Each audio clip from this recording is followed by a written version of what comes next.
الحمد لله رب العالمين أما بعد فأعوذ بالله من الشيطان الرجيم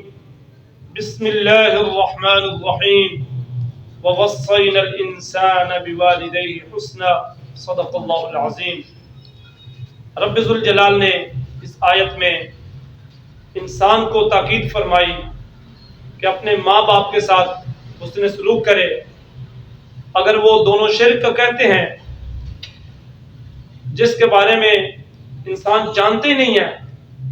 تو اللہ فرماتا فلا تطعهما، ان دونوں کا کہا نہ مانا جائے۔ تو ووصینا الانسان، رب ذوالجلال نے اس آیت میں انسان کو وصیت فرمائی۔ وصیت سے مراد کسی غیر کو ایسے کام کی تلقین کرنا جس میں نصیحت موجود ہو۔ رب ذوالجلال فرماتا ہے کہ ہم نے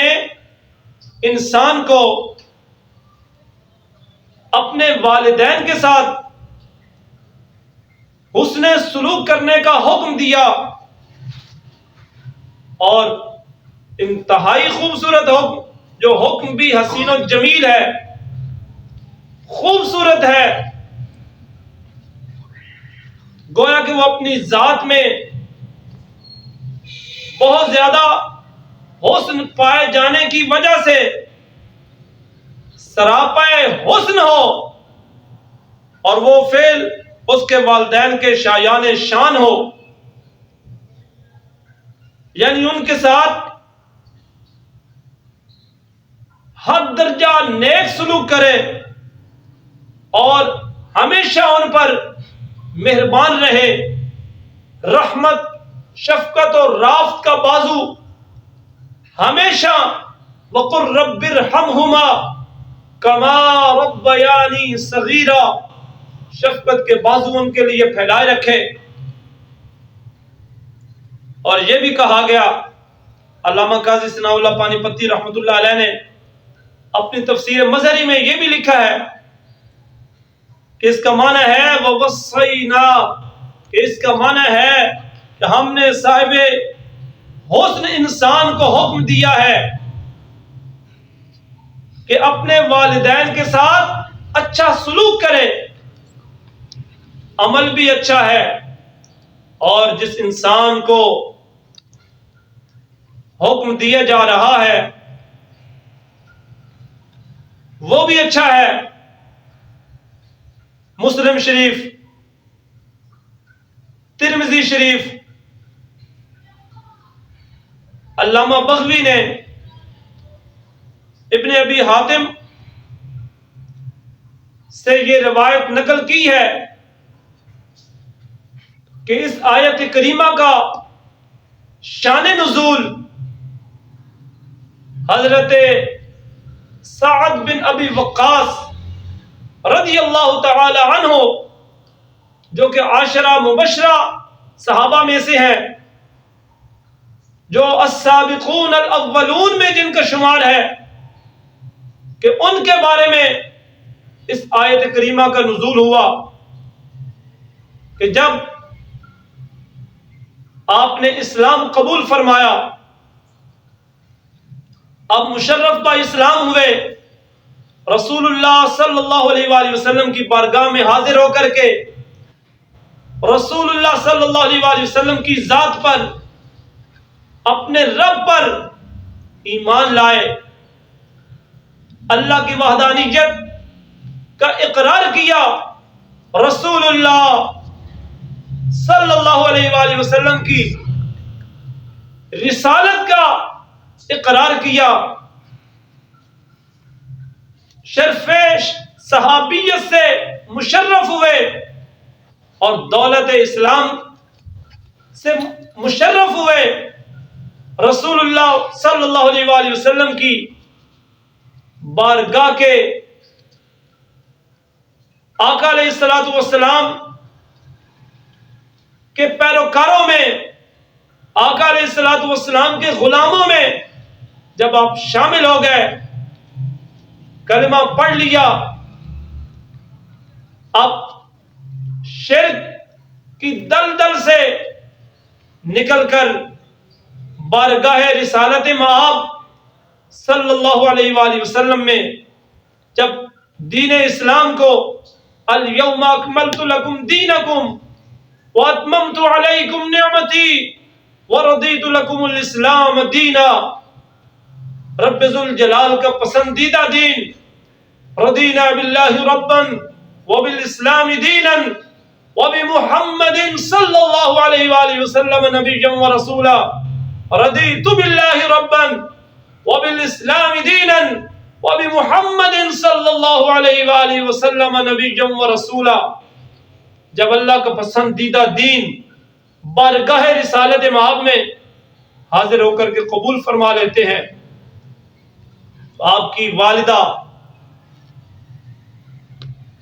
حمنا جو کہ مشرکہ ہے، جو بتوں کے سامنے جھکنے والی ہے، شرک کرنے والی ہے، آپ کی ماں کو یہ آپ کا عمل اسلام قبول کرنے والا پسند نہیں آیا، تو آپ کی ماں جس کا نام حمنا ہے، بنت ابی سفیان بن امیہ بن عبد شمس،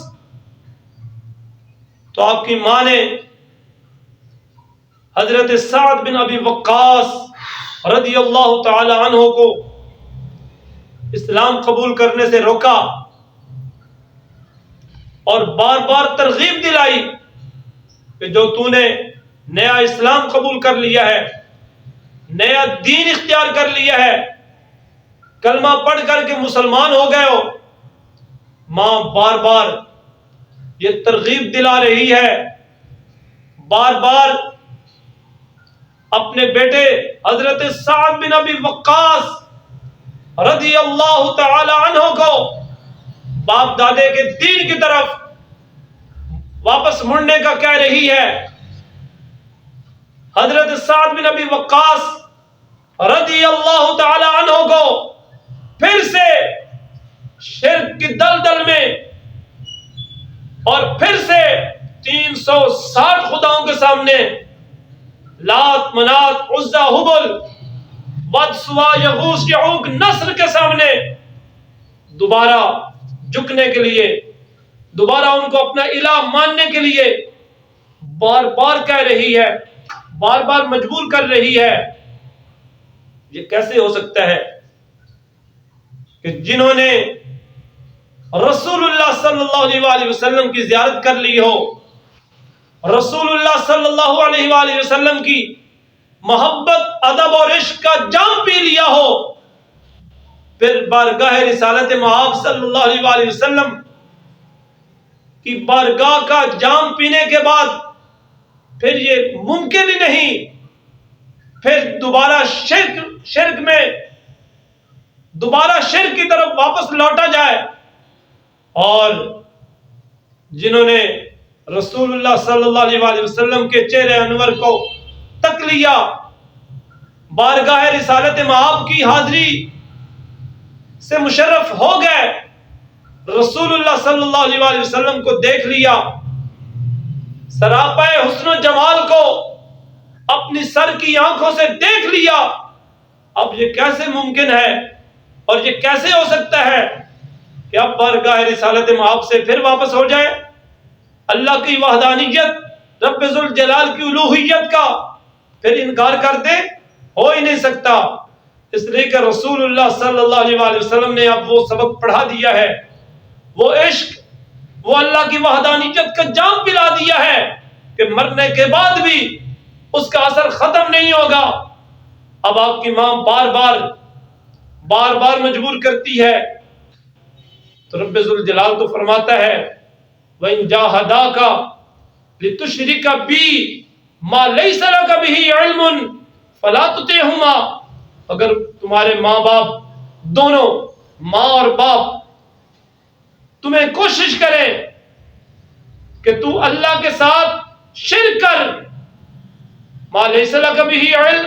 جس کے بارے میں تو جانتے ہی نہیں ہے، تمہیں علم ہی نہیں ہے، تو اللہ فرماتا فَلَا تُطِعْهُمَا، نہ ماں کا کہنا مانا جائے گا نہ ہی باپ کا کہنا مانا جائے گا۔ اب آپ کی ماں حمنہ بنت ابی سفیان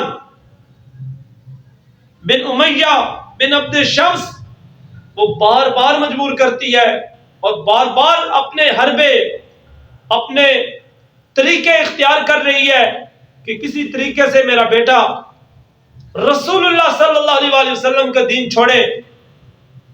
چھوڑ کر کے دوبارہ باپ دادے کا دین اختیار کرے۔ یہاں تک کہ حمنہ نے، جو آپ کی ماں ہے، اس نے اللہ کی قسم اٹھائی، حضرت سعد بن ابی وقاص رضی اللہ تعالیٰ عنہ کو بلا کر کے اللہ کی قسم کھائی کہ اے سعد، میں تمہیں حکم دیتی ہوں، اور یہ دونوں ماں بیٹا دونوں کی آپس میں گہری محبت تھی۔ ماں باپ احترام والا رشتہ تو ہے ہی ہے، محبت والا بھی رشتہ ہے، اور ماں اپنی اولاد سے کچھ زیادہ ہی محبت کرتی ہے۔ تو ماں اور بیٹے دونوں کا آپس میں پیار تھا، دونوں کی محبت تھی۔ تو حضرت سعد بن ابی وقاص رضی اللہ تعالیٰ عنہ اپنی ماں کا خیال رکھتے تھے، ماں سے بھی محبت فرماتے تھے۔ اب جب ماں شرک کہہ رہی ہے تو رب ذوالجلال نے فرمایا فَلَا تُطِعْهُمَا، کہ اب دونوں کا کہا نہیں مانا جائے گا، نہ ماں کا کہنا مانا جائے گا اور نہ ہی باپ کا کہنا مانا جائے گا۔ جب اللہ کے ساتھ شرک کرنے کا کہیں اور اللہ کے مقابلے میں غیر اللہ کے سامنے غیر اللہ کو پکارنے، غیر اللہ کے حضور سامنے جبین نیاز رکھنے، سجدہ کرنے کا جب ماں باپ کہیں گے تو رب ذوالجلال نے منع فرمایا کہ پھر یہ ان کا کہنا، حسن سلوک تو کریں گے، احسان ان کے ساتھ کریں گے، محبت ان کے ساتھ کی جائے گی، لیکن ان کے ساتھ جو وہ کہتے ہیں کہ شرک کرے فَلَا تُطِعْهُمَا، اللہ فرماتا ہے پھر یہ ان کا کہا نہیں مانا جائے گا، پھر ان کا راستہ اور ہے، تمہارا راستہ اور ہے، اس لیے کہ اب وہ مشرک ہیں، ان کا شمار مشرکین میں ہے، اب تم مسلمان ہو، تمہارا شمار مسلمانوں میں ہے، تمہارا شمار مومنوں میں ہے، تمہارا شمار آقا علیہ الصلوۃ والسلام کے غلاموں میں ہے، تمہارا شمار موحدین میں ہے، اللہ کی وحدانیت کا اقرار اور رب ذوالجلال کی وحدانیت کا پیغام عام کرنے والوں میں ہے۔ تم شمع رسالت کے پروانے ہو، تم اللہ کی وحدانیت کے جیالے ہو، اللہ کی وحدانیت کا اقرار ہی نہیں، اقرار کرنے کے بعد پھر اس پیغام کو چار دام عالم میں پھیلانے والے ہو۔ اس لیے اللہ فرما رہا فَلَا تُطِعْهُمَا، کہ ان کا کہا نہیں مانا جائے گا، ان کا حکم نہیں مانا جائے گا۔ تو ماں نے اللہ کی قسم کھائی کہ اے سعد، میں رب کی قسم کھاتی ہوں کہ میں آج کے بعد نہ ہی تو کھاؤں گی نہ ہی کچھ پیوں گی، یہاں تک کہ میری موت، میری ہلاکت نہ کھانے نہ پینے کی وجہ سے جب ضعف، کمزوری میرے اوپر طاری ہو چکی ہوگی، اور جب کچھ کھاؤں گی نہیں، کچھ پیوں گی نہیں، اور ایسا اس وقت تک نہ کھانا کھاؤں گی نہ پانی پیوں گی اور نہ ہی چھاؤں میں بیٹھوں گی، نہ ہی سکون کروں گی، تو کیسا ماں کس طرح اپنے بیٹے کو شرک کی طرف واپس بلا رہی ہے، اللہ کی وحدانیت سے کیسے انکار کروانے کا آرڈر دے رہی ہے کہ نہ کچھ کھاؤں گی نہ کچھ پیوں گی، نہ ہی چھاؤں میں بیٹھوں گی، نہ ہی سکون مجھے میسر آئے گا، یہاں تک کہ اسی عمل کی وجہ سے میری موت واقع ہو جائے گی، میں مر جاؤں گی، ہلاک ہو جاؤں گی، اور ایسا لوگ تمہیں ہمیشہ میرے مرنے کے بعد بھی تمہیں آر دلاتے رہیں گے، تمہیں اس بات سے یاد دہانی کرواتے رہیں گے کہ ایسا تو اپنی ماں کا قاتل ہے۔ تو ماں نے یہ طریقہ اختیار کیا کہ حضرت سعد رضی اللہ تعالی عنہ کو یہ اتنی تلقین کی کہ اگر تم واپس باپ دادے کے دین پر نہیں آتے تو میں یہ عمل کروں گی. تو ماں نے یہ عمل شروع کر دیا. صاحب تفسیر مظری نے لکھا ہے کہ ایک دن رات ماں نے نہ کھایا ہے نہ پیا ہے اور نہ ہی دھوپ سے چھاؤں میں آئی ہے. کھانا پینا چھوڑ دیا, دھوپ میں بیٹھی رہی, یہاں تک کہ ضعف اتنا آیا, کمزوری اتنی آئی کہ بالکل لاغر کمزور ہو چکی ہے. لوگ تو کہہ رہے تھے سعد اس ماں سے تم اتنی محبت کرتے ہو, آج وہ ماں نہ پانی پی رہی ہے, نہ کھانا کھا رہی ہے, نہ چھاؤں کے نیچے آ رہی ہے, تو ماں کو راضی کرو, ماں کا کہا مانو. تو کیسے کہا مان لیا جائے؟ ادھر بارگاہ رسالت مآب ہے, اللہ کی وحدانیت ہے, اب رب کی وحدانیت کو کیسے چھوڑا جائے؟ کیسے رب کی وحدانیت کا انکار کیا جائے؟ کیسے بارگاہ رسالت مآب آقا علیہ الصلوۃ والسلام کی جو غلامی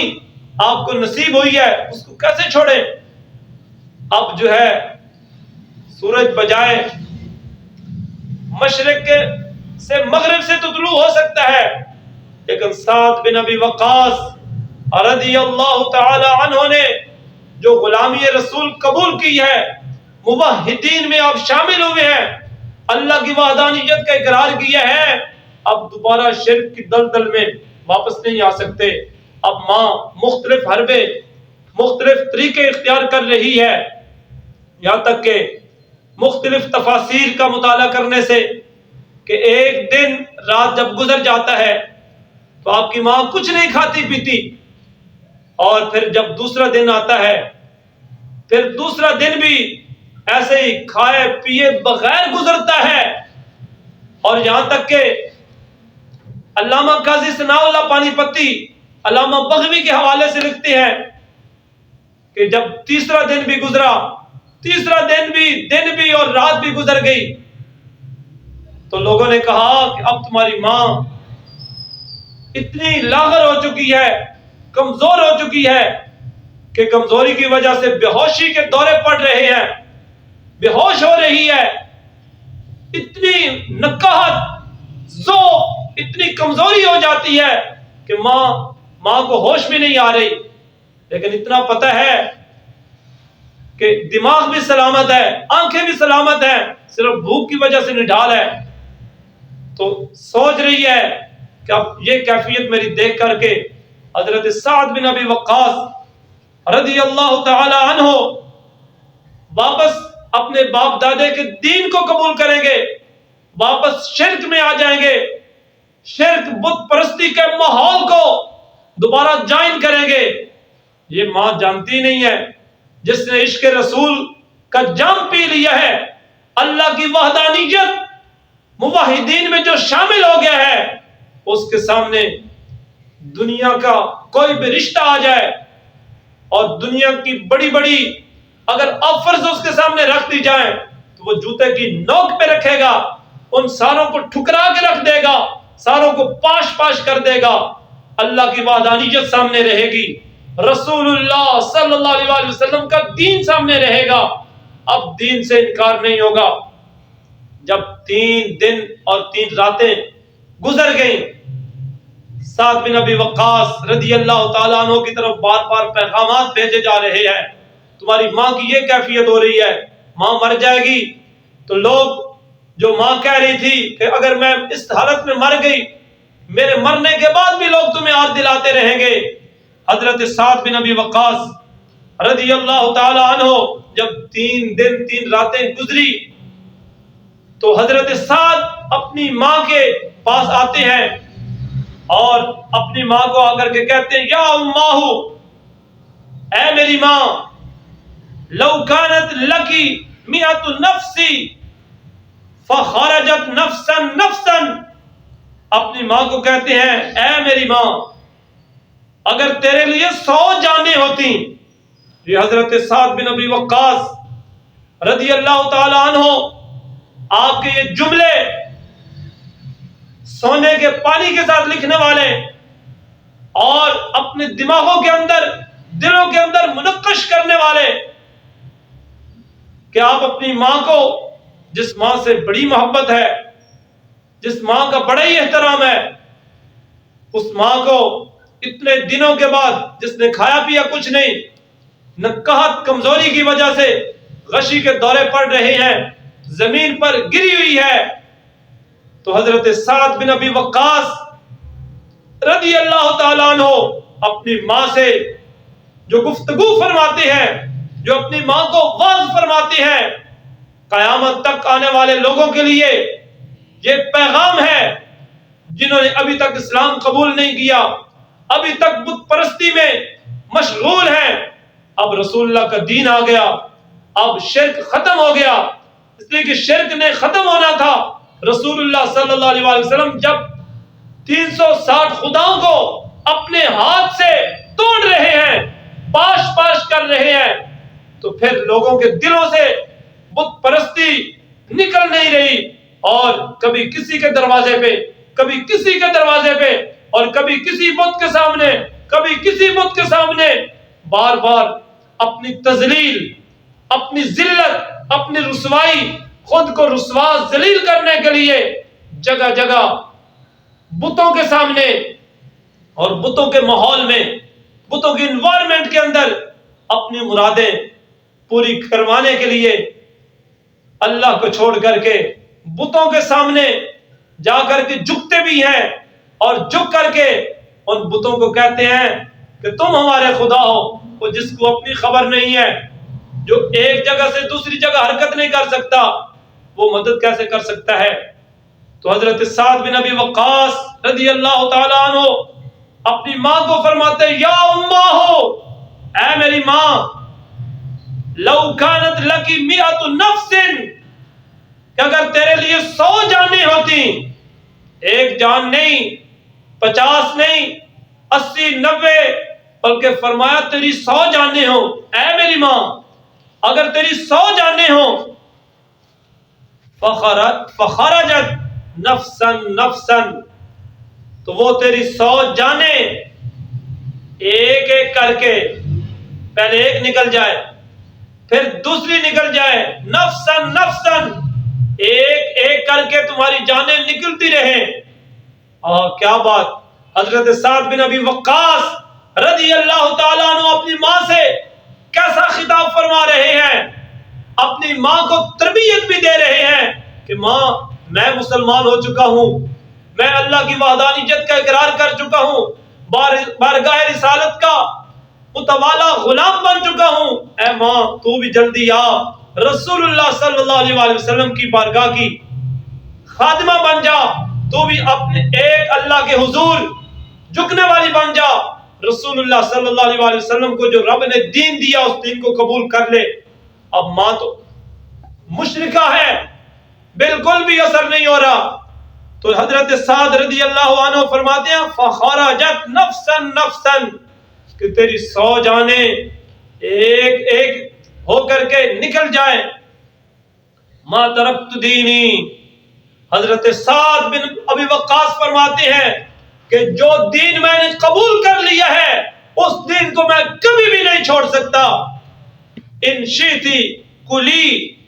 اللہ اکبر، حضرت سعد بن ابی وقاص اپنی ماں کو فرماتے ہیں، تیرا دل اگر کرتا ہے تو پی، کلی تو کھا، اگر تیرا دل کرتا ہے تو کھا، وَإِن شِئْتِ فَلَا تَأْكُلِي، اگر تیرا دل کرتا ہے تو کھا، یعنی اگر تیرا دل کرتا ہے تو کھا لے، تیرا دل کرتا ہے تو پی لے۔ تو حضرت سعد رضی اللہ تعالی عنہ نے یہ جملے اپنی ماں کے سامنے بیان فرمائے کہ میں نے کبھی بھی دین کو چھوڑنا نہیں ہے، دین کو کبھی بھی ترک نہیں کروں گا، تمہارا دل چاہے تو پی لے، تمہارا دل چاہے تو کھا لے، کھاتی ہو تو کھاؤ، نہیں کھاتی تو نہ کھاؤ۔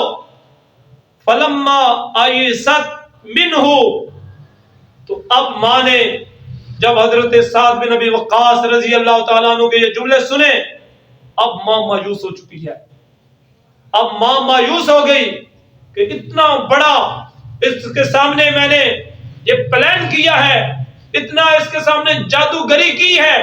اتنا بڑا مکر کیا ہے، اس لیے کہ عورتوں کے مکر ہوتے ہی بڑے مکر ہیں. ان کیدکن عظیم. اور رب ذوالجلال نے عورتوں کے مکر کا جب ذکر فرمایا اور فرمایا ان کے پاس بڑے مکر ہوتے ہیں. اب ماں ہو کر کے مشرکہ اتنا بڑا مکر کیا کہ 3 دن کھایا پیا کچھ نہیں، نہ پانی پیا ہے نہ کھایا ہے، دھوپ پہ بیٹھی رہی، اور یہاں تک کہ غشی بے ہوشی کے دورے پڑ رہے ہیں. تو حضرت سعد بن ابی وقاص رضی اللہ تعالیٰ عنہ فرماتے ہیں کھا یا نہ کھا، پی یا نہ پی، جو دین میں نے قبول کر لیا اس کو میں کبھی بھی ترک نہیں کروں گا. فلما ایست منہ اکلت و شربت. اب ماں نے جب دیکھا کہ یہ تو سعد کبھی بھی دین اسلام کو نہیں چھوڑنے والا، رسول اللہ صلی اللہ علیہ وسلم کو نہیں چھوڑنے والا، اللہ کی وحدانیت کا اب کبھی بھی انکار نہیں کرنے والا. اب ماں جو ہے مایوس بھی ہو چکی ہے. اب ماں نے جب مایوس ہو گئی تو اس نے کھانا پینا پھر شروع کر دیا. جب مایوس ہوئی اب کھا بھی رہی ہے، اب پی بھی رہی ہے. اب جو ہے حضرت سعد بن ابی وقاص رضی اللہ تعالیٰ عنہ کے اس مبارک عمل کے اوپر رب ذوالجلال نے صرف ایک آیت نہیں، اس کے علاوہ علامہ قاضی ثناء اللہ پانی پتی رحمۃ اللہ علیہ لکھتے ہیں کہ یہ آیت بھی حضرت سعد بن ابی وقاص کے اس عمل پر اس کا شان نزول بھی یہی ہے، اور سورہ لقمان کی آیت اس کا بھی شان نزول یہی ہے، اور سورۃ الاحقاف کی آیت کا شان نزول یہی ہے.